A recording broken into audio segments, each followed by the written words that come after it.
Assalamualaikum warahmatullahi wabarakatuh. Bismillahirrahmanirrahim. Alhamdulillah wa syukurillah. Thumma salatu wassalamu ala rasulillah Nabiyyina Muhammad ibn Abdillah wa ala alihi wa ashabihi wa mawala.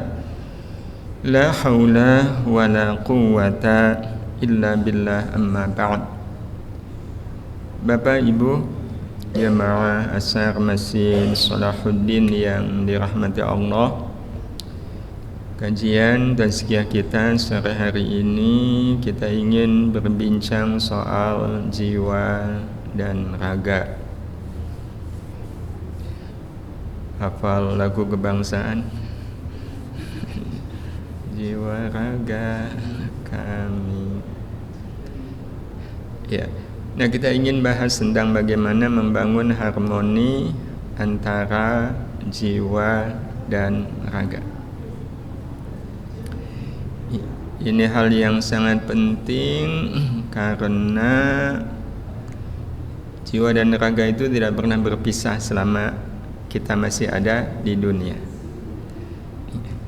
Di mana ada raga, di situ ada jiwa. Jadi kita bisa bayangkan kalau seandainya ada orang yang antara jiwa dan raganya tidak harmoni. Suami istri saja kalau nggak harmoni, udah kebayang. Padahal suami dan istri tidak selamanya bersama. Walaupun katanya suami itu belahan jiwa.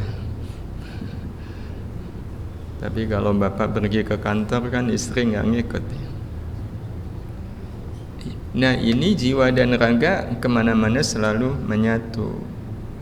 Dan ini memang realita yang ada pada diri kita manusia. Sudah menjadi kodrat kehidupan yang Allah tetapkan bahwa manusia itu diciptakan dari raga dan jiwa. Seperti yang kita pahami, jiwa dan raganya asalnya terpisah. Allah menciptakan jiwa lebih dahulu, baru setelah itu Allah menciptakan raga. Jiwa sudah lama hidup di alam roh, alam akhirat. Nah, karena itulah jiwa manusia itu sebutannya adalah unsur ukhrawi yang ada pada diri manusia.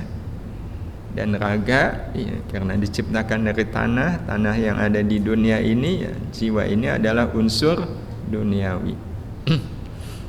Sepintas kalau kita lihat kedua sosok yang ada pada kita ini, jiwa dan raga, itu kan kayaknya berseberangan. Jiwa itu unsur ukhrawi, raga unsur duniawi. Nah, bagaimana caranya kita mengharmoniskan dua sosok yang berbeda ini, berbeda kiblat? Nah, caranya adalah pertama kita memahami terlebih dahulu Allah punya rencana apa. Kok menghadirkan jiwa yang tadinya hidup di alam akhirat, kok dimasukkan ke dalam raga menjalani hidup di alam dunia ini? Kalau kita merenung, maka kita menemukan fakta bahwa jiwa adalah sosok ukhrawi di dalam raga kita yang Allah hadirkan untuk kita agar kita menjalani hidup di alam dunia ini secara ukhrawi. Kenapa demikian? Karena kalau kita perhatikan antara jiwa dengan raga itu kan asalnya mati. Ketika masih berupa nutfah, berupa alaqah, berupa mudghah di dalam kandungan ibu kita, itu posisinya masih mati. Baru ketika sempurna jadi mudghah, Allah memasukkan jiwa ke dalam mudghah itu. Ini di usia ke-4 bulan, janin di dalam kandungan. Nah, barulah di situ raga mengalami fase hidup. Logikanya berarti antara jiwa dengan raga yang kuat yang mana Bapak Ibu? Ya jiwa. Karena jiwa ini yang membuat raga jadi hidup. Jadi wajar kalau kemudian dikatakan bahwa Allah menghadirkan jiwa untuk raga selama hidup di dunia agar kita bisa menjalani hidup di alam dunia ini secara ukhrawi. Dan sebenarnya inilah hidup yang kita inginkan, yakni hidup yang ukhrawi. Hidup yang ukhrawi itu yang seperti apa? Adalah hidup yang kita jalani dengan rasa tenang, damai, dan bahagia. Kita sering sampaikan ini. Dan memang kalau dipikir-pikir, kita hidup di dunia ini untuk apa lagi kalau tidak untuk merasakan ketiganya. Dan tentu saja tenang, damai, bahagia secara ukhrawi beda. Karena bisa jadi ada orang yang saya juga tenang kok, damai, bahagia, tetapi bukan ukhrawi tapi duniawi. Mungkin, tapi tetap beda. Ya tetap beda. Bedanya kalau tenang, damai, bahagia ukhrawi itu hakiki. Dan ini tenang yang kita rasakan bersama Allah, damai bersama diri sendiri, dan bahagia bersama siapapun. Nah sehingga Allah punya rencana untuk kita selama kita hidup di dunia, seperti apapun keadaan dunia, kita tetap merasakan yang namanya tenang, damai, dan bahagia. Dan ini hanya terjadi, Bapak Ibu yang dirahmati Allah Subhanahu wa taala, ketika ada harmoni antara jiwa dengan raga. Iya. Nah, karena itulah kenapa kemudian kita punya tugas menjaga harmoni antara jiwa dan raga. Dan ini yang unik Bapak Ibu. Pada saat ini kan kita menjaga harmoni, berarti kita di sini siapa? Nah, ini yang unik. Yang unik adalah selama jiwa ada di dalam raga, maka posisi kita adalah raga. Posisi kita adalah raga. Raga itu adalah kita. Tapi nanti pada saat jiwa keluar dari raga, posisinya jadi berbalik. Kita bukan lagi raga, tapi kita adalah jiwa.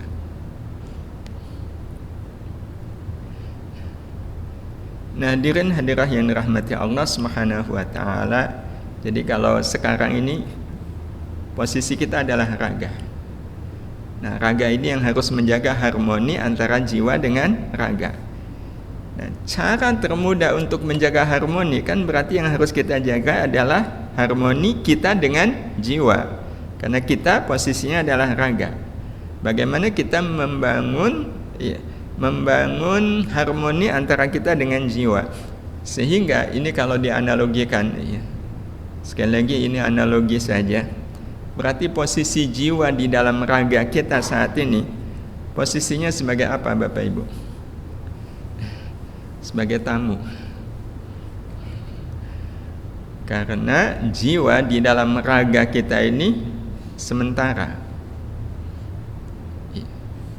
Dia datang, ada di dalam raga kita, tapi sifatnya sementara. Nah, kalau sementara berarti statusnya sama dengan tamu. Tapi tamu kok bisa 70 tahun, ya nggak apa-apa. Iya, karena pengertiannya yang namanya tamu adalah datang tapi tidak tinggal untuk selamanya, suatu saat pamit dan pergi. Nah, Bapak Ibu, kalau kita memandang jiwa statusnya di dalam raga kita adalah tamu, maka apa yang paling penting yang harus kita ketahui dari sang jiwa ini? Yang paling penting adalah memahami keinginan jiwa terhadap raga. Memahami kesukaan jiwa terhadap raga. Bukankah memang seperti itu logika kita kalau mau kedatangan tamu? Kan kita pengennya menghormati tamu.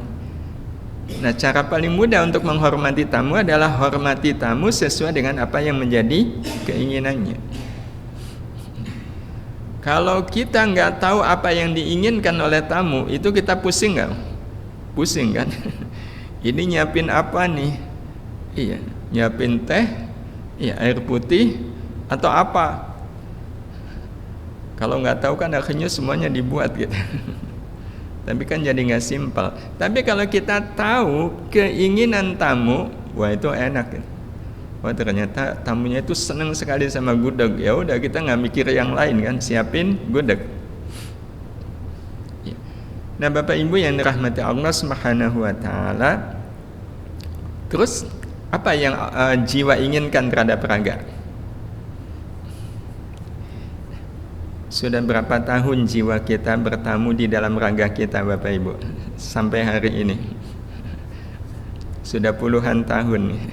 Tapi ada nggak yang kemudian tidak tahu apa yang diinginkan oleh jiwa terhadap raga? Banyak.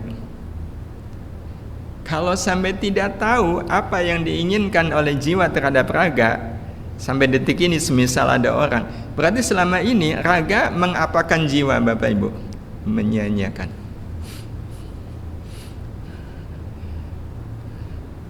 Padahal ini yang nanti akan jadi masalah. Konflik, pertikaian, permusuhan itu sebenarnya terjadi karena tidak ada sinkronisasi, tidak ada harmoni antara jiwa dan raga kita. Kompensasinya jadi membenci orang lain, memusuhi orang lain. Padahal kalau dipikir itu bukan yang dimaui oleh jiwa. Terus kalau begitu apa sebenarnya yang diinginkan oleh jiwa? Dan ternyata Bapak Ibu yang dirahmati Allah, yang diinginkan jiwa terhadap raga itu nggak banyak. Cuma 2. Bayangkan kalau kita kedatangan tamu, terus kita nanya yang disukai tamu apa gitu. Terus dapat informasi, udah yang penting pokoknya ada kursi sama air putih gitu. Wah, kita nyaman gak kedatangan tamu itu? Oh, nyaman banget kan? Tapi bayangkan kalau seandainya kedatangan tamu dari pusat lagi. Dan ternyata kemudian daftar keinginannya macam-macam. Minta digelarin karpet merah, minta disiapkan ini itu dan lain sebagainya. Yang paling susah tamunya nanti minta diajak belanja. Ya nggak apa-apa sih kalau memang belanja. Cuma yang susah diajak belanja, pas beliau ngambil macam-macam yang suruh bayar tuan rumah, itu pusing tuan rumahnya. Nah Bapak Ibu yang dirahmati Allah Subhanahu wa taala, keinginan jiwa itu cuma 2. Bapak Ibu tahu apa 2 itu? Kalau masih mikir apa ya? Hadirin hadirah yang dirahmati Allah, kasihan banget jiwa. Tapi bisa jadi kita sudah memenuhi apa yang diinginkan oleh jiwa ya, cuma belum faham aja. Hadirin yang diinginkan oleh jiwa, iya, atas raga itu cuma ada 2. Cuma ada 2. Sebenarnya satu, tapi satu dalam 2. Yang diinginkan oleh jiwa itu sebenarnya adalah cuma ikhlas.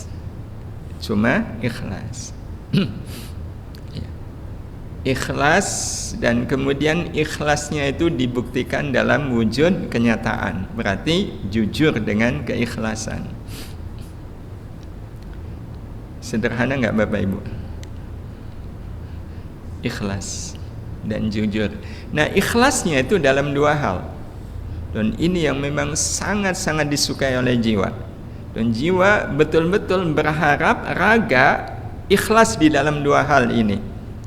Apa 2 hal itu? Yang pertama, ikhlas menjadikan Allah sebagai satu-satunya yang segala-galanya dalam hidup kita. Nah, kalau kita di sini berarti melibatkan jiwa dan raga. Iya. Kalaulah kita, ya paling tidak raga kita. Iya. Karena memang aslinya jiwa itu sudah merasakan Allah sebagai segala-galanya. Bagi jiwa kita jiwa itu betul-betul merasakan dalam hidupnya memang tidak ada yang segala-galanya kecuali Allah. Nah, jiwa kita minta raga kita juga ikhlas, ya, menjadikan Allah itu sebagai satu-satunya yang segala-galanya. Karena itu kenapa ya, di dalam Islam semua orang yang kemudian masuk Islam harus mau mengucapkan kalimat La ilaha illallah. Itu sebenarnya kalimahnya jiwa atau kalimahnya raga? Kalimahnya jiwa yang ingin menjadi kalimahnya raga. Karena itulah ketika mengucapkan La ilaha illallah harus dengan sepenuh jiwa. Orang kalau sudah La ilaha illallahnya sepenuh jiwa, ya udah, memang betul-betul dalam hidup ini tidak ada yang segala-galanya kecuali Allah. Tidak ada yang segala-galanya kecuali Allah. Tidak ada yang disembah kecuali Allah. Tidak ada yang menciptakan kehidupan ini kecuali Allah. Enggak ada yang memberi rezeki kecuali Allah. Tidak ada yang kita cintai kecuali Allah. Ini yang pertama. Nah, ikhlas yang kedua yang diingini oleh jiwa Bapak Ibu yang dirahmati Allah adalah ikhlas memandang akhirat itu lebih penting dan lebih berharga daripada dunia. Itu yang diinginkan oleh jiwa. Dan ini wajar nggak Bapak Ibu? Wajar. Karena jiwa adalah sosok ukhrawi. Jadi jiwa menginginkan raga kita, raga ini kan berarti kita, untuk ikhlas, ya, memandang akhirat lebih penting dan lebih berharga daripada hidup, ya, daripada dunia. Dan Bapak Ibu yang dirahmati Allah, keinginan raga, ya, yang sebenarnya kalau mau disimpelkan kan ya cuma satu aja, yaitu ikhlas.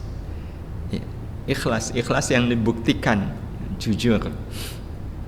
Dan kalau kita perhatikan Bapak Ibu, memang kita hidup di dunia ini nggak butuh apa-apa kecuali cuma butuh ikhlas. Kenapa? Karena ikhlas adalah penyelesai segala persoalan hidup. Betul? Adakah persoalan hidup yang tidak bisa selesai dengan ikhlas? Dihina orang, ikhlas, selesai. Ditipu orang, ikhlas, selesai. Motor hilang, ikhlas, selesai. Betul Bapak Ibu? Ya. Bahkan ikhlas itu bisa menyelesaikan persoalan hidup sebelum persoalan itu datang. Kok bisa? Ya, ada orang yang katakanlah menghina kita, dan Bapak Ibu sudah menjadi pribadi yang ikhlas, karena memang jiwa menginginkan kita ikhlas. Ya udah, saya pun ikhlas. Ada orang menghina, tapi rupanya orang itu kemudian sadar, terus minta maaf sama kita. Ya, maaf ya Pak, saya sudah berbuat salah kepada Bapak. Sudah saya maafkan. Loh, kapan Bapak memaafkan saya? Kemarin. Dia bingung nggak Bapak Ibu? Loh, saya baru berbuat salah hari ini Pak. Kok memaafkannya kemarin? Ya, karena saya sudah memutuskan untuk memaafkan siapapun yang berbuat salah kepada saya. Itu pribadi yang ikhlas. Dan ikhlas itu, iya, karena memang ikhlas itu kan sebenarnya adalah ungkapan jiwa. Dan jiwa itu adanya di mananya kita Bapak Ibu? Di dalam raga. Ya, di dalam raga. Nah, karena itu ikhlas itu kayak semacam mesin di dalam diri kita, yang sebenarnya tiada lain adalah jiwa. Ya, sehingga ikhlas ini bisa menyelesaikan semua persoalan hidup di dalam diri kita. Jadi apapun persoalannya itu diselesaikan di dalam diri. Nah, mesin ikhlas ini yang bisa membuat apapun persoalan itu ya, akan selesai, dan tidak hanya sekedar selesai. Setelah selesai baru dikeluarkan. Ya. Tapi udah selesai di dalam nih, baru dikeluarkan. Nah begitu dikeluarkan dalam wujud sebaik-baiknya amal. Ya. Memaafkan orang yang menghina, ya. Merelakan ya, orang yang menipu.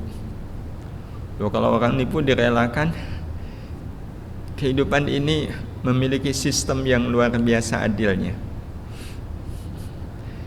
Karena itu sebenarnya hal yang paling mengkhawatirkan kalau ada orang yang menipu adalah yang ditipu mengikhlaskan. Karena kalau yang ditipu mengikhlaskan itu sama dengan dia sudah menyerahkan yang menipu ke Allah. Dan Allah yang nanti akan menyelesaikan. Jadi kalau dia sadar, ya udah, dia bebas. Tapi kalau dia nggak sadar, ya udah. Iya, Allah itu maha adil. Nah, hadirin hadirah yang dirahmati Allah Subhanahu wa taala. Jadi inilah ikhlas. Jadi memang ikhlas itu jiwanya kehidupan.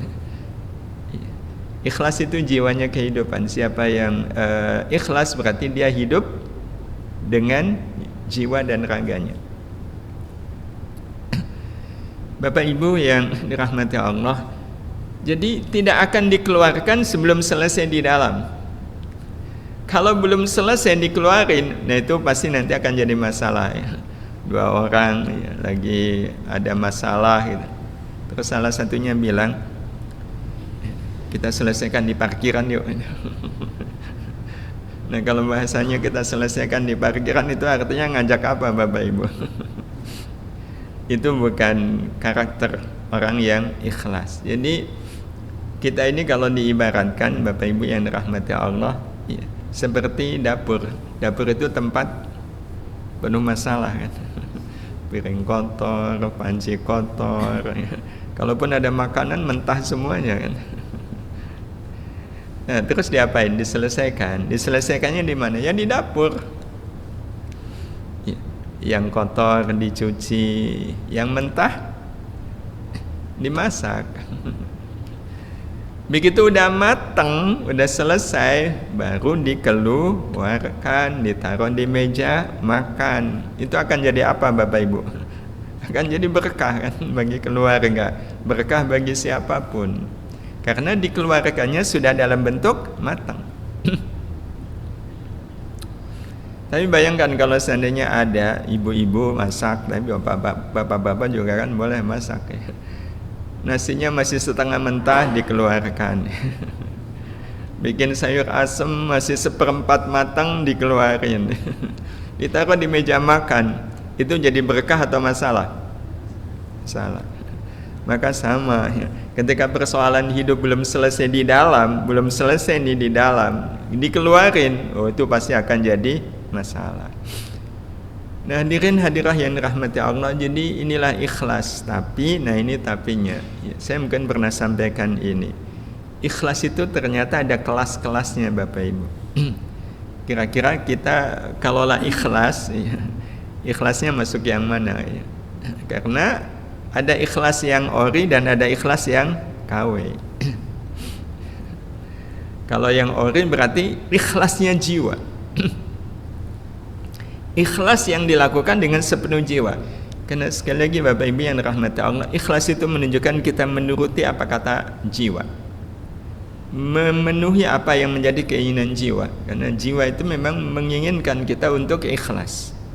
Jiwa itu menginginkan kita untuk ikhlas. Kenapa? Karena dia sosok ukhrawi. Nanti di surga mengenal nggak ada kata perkelahian? Nggak ada. Maka jiwa aslinya itu nggak mau, nggak senang dengan perkelahian, dengan benci membenci, musuh memusuhi. Tapi kalau kemudian kita lihat prakteknya, ya, ikhlas kita, ada orang yang ikhlasnya menahan, ada nggak Bapak Ibu? Jadi dia ikhlas tapi nahan, dihina orang gitu, dia bilang, Pak ikhlas nggak dihina? Ikhlas saya, tapi sambil ngelus dada, ikhlas saya. Wah ini ikhlas nahan nih. Tapi ada orang yang ikhlasnya menerima, ya mau gimana lagi bang, saya jelek, saya pantas untuk dihina, ya saya terima aja penghinaan itu. Tapi ada orang yang ikhlasnya menikmati. Nah, Bapak Ibu yang dirahmati Allah Subhanahu wa taala, ikhlas yang ungkapan jiwa adalah ikhlas yang menikmati. Jadi dihina, semisal ya, dihina. Aslinya Bapak Ibu, kalau kita dihina dan kita tanya jiwa kita, bukan raga ya. Kita tanya jiwa kita, jiwa, kita dihina nih itu oleh orang. Gimana rasanya kamu dihina? Apa kata jiwa? Nikmat. Loh, nikmat gimana wong dihina?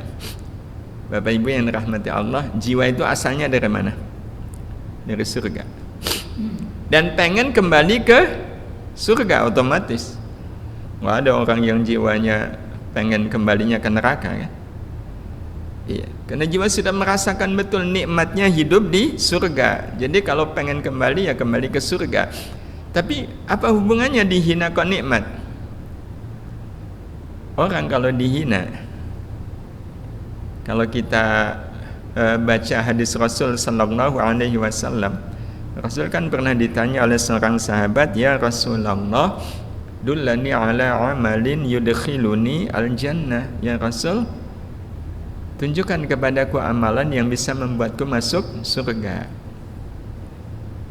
Seandainya kita hidup bersama Rasul, kayaknya kita juga merasa perlu bertanya seperti ini kan. Alhamdulillah, walau kita nggak bertemu dengan beliau, sudah ada yang mewakili pertanyaan kita. Seorang sahabat. Nah, apa jawab Rasul? A'fu man zalamaka. Maafkan orang yang menganiayaimu, maafkan. Kalau penghinaan kita konfirmasikan dengan hadis Nabi, maka berarti orang kalau menghina kita sebenarnya dia ngasih apa ke kita? Ngasih tiket. Tiket kemana? Ke surga. Betul nggak Bapak Ibu? Cukup dengan kita memaafkan dia, kita sudah terima tiket masuk surga. Pak, Bu, kita masih harap-harap cemas ya, bisa masuk surga nggak ya? Atau nggak usah jauh-jauh ke surga ya, mau ke Jakarta belum dapat tiket, padahal harus berangkat 1 jam lagi. Terus ada orang yang tanpa sepengetahuan kita, dia membelikan tiket untuk kita, dikasihkan dalam bentuk sudah jadi. Jujur Bapak Ibu, kita mendapatkan tiket dari beliau itu rasanya nikmat nggak? Nikmat. Padahal cuma tiket kereta. Tapi kan nikmatnya luar biasa. Nah, ini tiket masuk surga. Aneh nggak kalau kemudian dikasih tiket masuk surga marah-marah gitu? Kalau sampai kita mau ke Jakarta, terus ada orang yang membelikan tiket tanpa sepengetahuan kita dan dikasihkan ke kita, kemudian kita marah-marah sama beliau. Itu kira-kira kita disebut orang apa Bapak Ibu? Ngapain saya dikasih tiket begini? Loh, katanya Bapak kan pengen ke Jakarta. Iya, tapi nggak begini. Itu kan aneh. Dalam keadaan kita sendiri sedang berusaha mencari tiket itu, ya udah penuh gitu ya, lewat macam-macam cara gitu. Berarti kalau begitu Bapak Ibu yang dirahmati Allah, kita melihat orang yang menghina kita itu orang yang sangat baik atau orang yang nggak baik sama kita?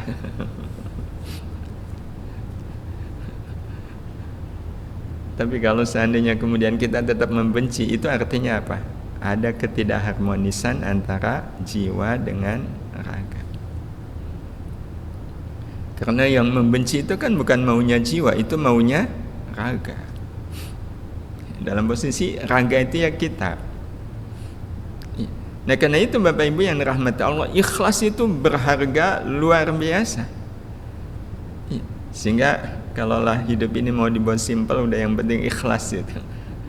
Dan kenapa orang-orang yang ikhlas itu nggak bisa dijangkau oleh iblis? Iblis kan sudah menyatakan sendiri, wala ughwiyannahum ajma'in, akan aku sesatkan manusia semuanya. Betulkah semuanya? Illa ibadaka minhumul mukhlasin, kecuali hamba-hambamu yang ikhlas. Jadi berharga sekali. Cuma harga ikhlas tergantung kelasnya kelas mana. Jadi kalau menikmati ibarat emas, ya emas 24 karat. Kalau menerima 12 karat. Nah, ikhlas menahan sekarat. Dan itu dibuktikan orang kalau ikhlasnya menahan, setiap kali ikhlas nahan, setiap kali ikhlas nahan, itu lama-kelamaan bakalan sekarat. Ya, karena itu memang ikhlas itu nggak boleh menahan. Banyak orang yang bisa ikhlas, tapi karena ikhlasnya menahan, sepertinya dia bisa ikhlas, tapi kemudian akhirnya jantungnya nggak kuat, paru-parunya nggak kuat, ginjalnya nggak kuat. Nah, pertanyaannya Bapak Ibu yang dirahmati Allah, kita sudah ikhlas belum? Ikhlas memenuhi apa yang menjadi keinginan jiwa. Kan jiwa menginginkan kita ikhlas dalam dua hal. Ikhlas yang pertama apa? Menjadikan Allah sebagai satu-satunya yang segala-galanya dalam hidup kita.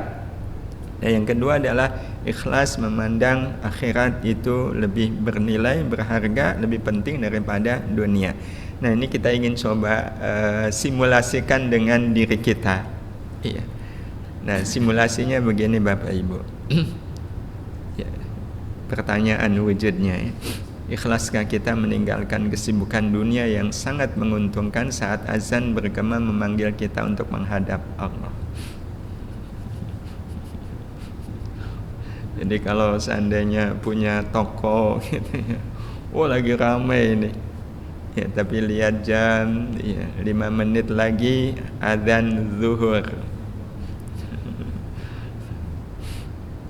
Maaf bapak-bapak, ibu-ibu, ini kita mau tutup. Loh, kenapa tutup Pak? Ini mau adzan zuhur. Kita mau beli loh Pak. Iya, kami mau borong nih barang-barang Bapak ini 3 juta. Aduh, kalau saya mau beli 10 juta. Ayo pilih mana Bapak Ibu? Pilih Allah atau pilih keuntungan? Kalau kita tanya jiwa, jiwa akan bilang apa? Allah segala-galanya. Betul nggak Bapak Ibu? Jiwa gimana ini jiwa? Ini orang-orang belinya mau ada yang 10 juta, 50 juta. Gimana jiwa? Jiwa akan mengatakan apa? Jiwa akan tegas mengatakan enggak ada apa-apanya semua keuntungan itu. Kalau sudah bandingannya adalah dengan Allah. Jiwa akan nyuruh tutup. Nah, ikhlas nggak kita menutup toko? Kalau kemudian kita aduh sayang banget, kapan lagi punya untung? Kalau nggak sekarang lagi rame-ramenya masa tutup. Hadirin hadirat yang dirahmati Allah. Kalau sudah begini, itu jiwa memandang kita dengan pandangan apa? Ya, jiwa menjadi nggak suka kan? Ya, karena kita nggak jujur. Ya, kita nggak jujur. Tapi gimana? Sebenarnya dalam konteks ini nggak ada diskusi. Karena sebenarnya ini kan persoalannya kita dengan kita sendiri. Jadi yang menyelesaikan kita. Jadi kita juga nggak bisa bertanya ke orang. Karena kalau yang bertanya ternyata orang yang abai dengan jiwanya, pasti dia akan mengatakan apa? Ya nggak apa-apalah, cuma sekali. Karena dia sendiri juga nggak akur sama jiwanya. Jadi ini yang oleh Nabi dikatakan afti. Kalau tanya dirimu sendiri kan, ini persoalan kita dengan jiwa kita. Karena kalau kemudian nanya orang lain, ya kalau meninggalkan 1 kali Jumatan nggak apa-apa. Karena bisa jadi memang jiwa dia seperti, bukan jiwa dia, ya kenyataan dia seperti itu. Bapak Ibu, kalau kasusnya yang kedua, ikhlaskah kita saat ketinggalan kereta karena salat Isya lebih dahulu? Jadi mau ke Jakarta naik kereta api, ya, perjalanan ke stasiun pas adzan Isya, ya, lihat jam, masih mungkin ini untuk salat Isya dulu. Akhirnya mampir di masjid dekat stasiun padahal ya, ternyata salatnya lama. Sampai di stasiun keretanya lagi jalan, ya nggak bisa dikejar lah. Kalau bus bisa berhenti, kalau kereta sistem sekarang nggak bisa. Ikhlas nggak Bapak Ibu? Itu akan ketahuan nanti pada saat besok masuk ke kantor, teman kantor tahu kalau tadi malam katanya kita mau berangkat ke Jakarta. Begitu masuk kantor lagi pasti nanya nggak? Pak, katanya ke Jakarta. Nggak jadi. Iya nggak jadi. Kenapa nggak jadi? Jawabannya apa? Ketinggalan kereta. Begitu kita jawab ketinggalan kereta, iya, teman pasti nanya nggak? Apa pertanyaannya? Kenapa bisa terlambat? Bisa ketinggalan? Jawab kita apa? Ada nggak orang yang jawabnya begini? Iya, gara-gara sholat dulu. Soalnya tadi malam gara-gara sholat dulu. Nah, jawaban gara-gara sholat dulu itu menjadikan sholat sebagai apa? Biang. Itu sebagai biang, ya, sebagai penyebab. Itu jiwa tersinggung nggak? Jiwa tersinggung berat. Itu melukai jiwa kalau sampai kemudian ada orang mengatakan gara-gara sholat. Berarti orang seperti ini memandang, ya, apalagi kalau kemudian ingat tiketnya kan. Soalnya tiketnya bayar sendiri gitu, 500 juta itu. Berarti kan orang seperti ini insya Allah kita enggak, ya, lebih menghargai tiket daripada sholat. Padahal tiket itu nilainya nilai apa? Dunia. Sholat nilainya akhirat. Hadirin hadirah yang rahmati Allah Subhanahu wa taala.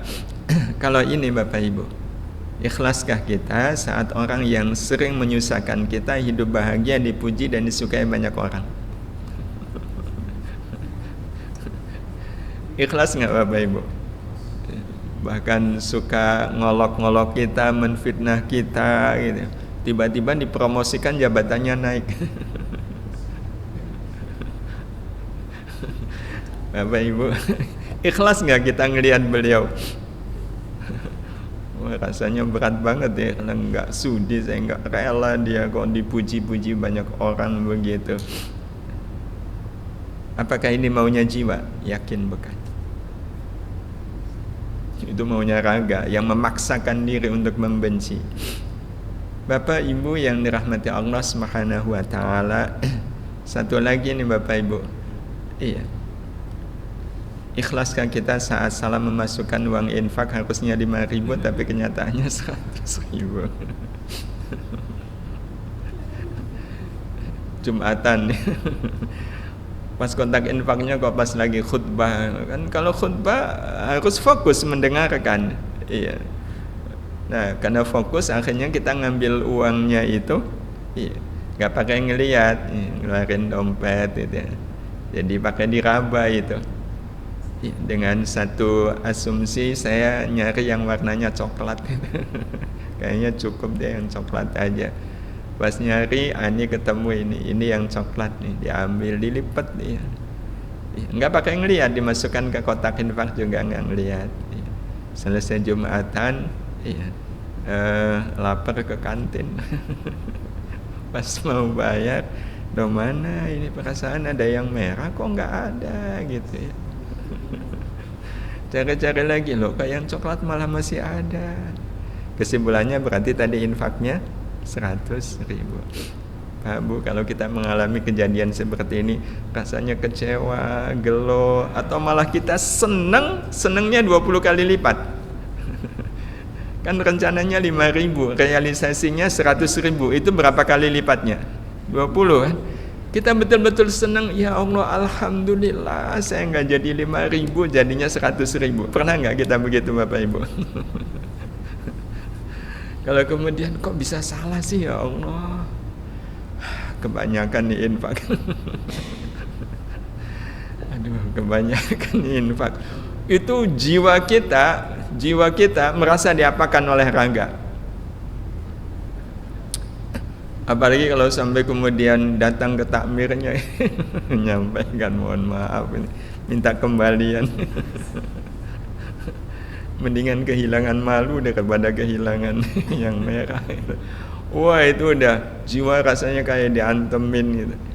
Nah, kira-kira dari empat tadi ya, 4 simulasi tadi, kesimpulannya berarti kita sama jiwa itu harmonis atau nggak harmonis, Bapak Ibu?